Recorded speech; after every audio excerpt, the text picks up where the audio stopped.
If you've been telling yourself that you need to grow your Instagram, get on TikTok, build your email list, redesign your website again, or wait for SEO to kick in before you can get consistent web design clients, or you've been doing outreach to your existing network and you've run out of people, I want to introduce you to a completely different approach, cold outreach.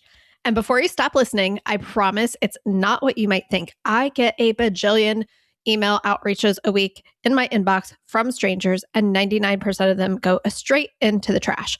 But the 1% of people who actually take the time to do cold outreach the right way, those have turned into some of my best collaborations and even some of my best friends.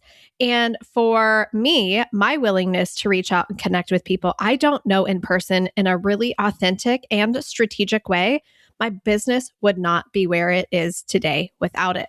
So a couple of days ago, I had Laura Lopuch, founder of the Warm Client Method, on the podcast, and we talked about how reaching out to complete strangers to connect your way to new clients doesn't have to feel pushy, awkward, or like you're interrupting someone's day, and how to do it without your email landing in the trash, and why it's one of the fastest ways to get clients without building a huge audience or creating content online or dancing on TikTok. So here's a clip from our interview, and definitely go listen to the full episode number 203, where Laura breaks down exactly what to say, how to pitch both clients and collaborators, and how she built her entire business on cold email, working just 11 to 13 hours a week.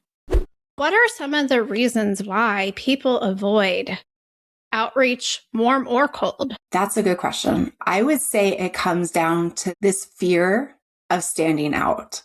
For an example, my oldest kid is 10 and he's getting deep in the weeds of, I can't stand out. I can't be different. I have to look like everybody else. And I realized, like, watching him work through this, is that this imprinting comes early, comes hard. And sometimes we never fully escape that imprinting. But to do effective outreach, you actually have to stand out. Otherwise, your email doesn't get opened. Otherwise, it doesn't get read. It doesn't get replied to. It doesn't do the job that you're like hiring it to do.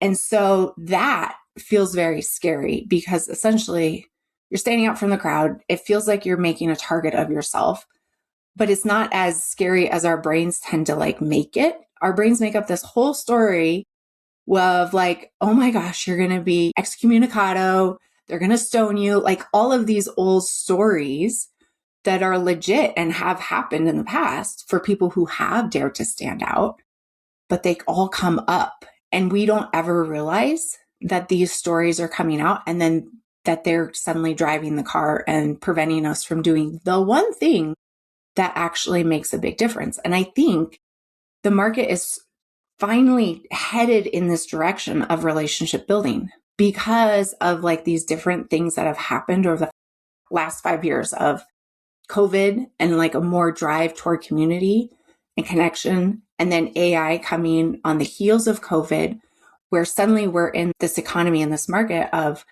flooded with almost human sounding content, but it lacks the soul, because humans put a little piece of their soul into their writing. And so we're flooded by this wave of content that all kind of tastes the same, and people are desperate for this connection. And then with the US presidential election happening, I've noticed a definite shift in lack of trust, where it feels like we're being lied to often.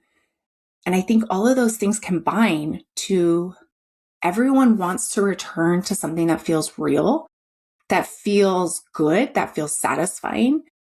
And that means that the market is actually headed in the direction of like this relationship-based, this collaborative marketing.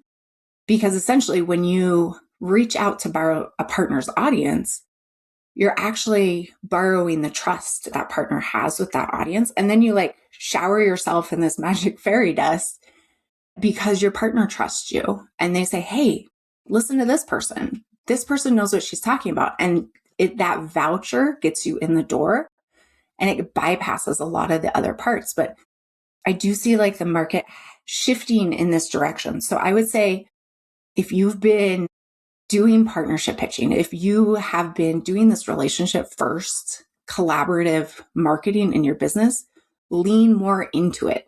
This is the way it's headed. And by leaning more into it now, you're going to be kind of ahead of the first wave, because those bigger businesses are like huge yacht ships. It's so hard to shift and pivot, but you're like a little nimble sailboat. Like you can shift with the wind with one little scoot your sail and off you go, and you're sprinting ahead. So I would say it's okay that you feel scared. It's okay. That's totally normal. This podcast is part of the Sound Advice FM network. Sound Advice FM, women's voices amplified.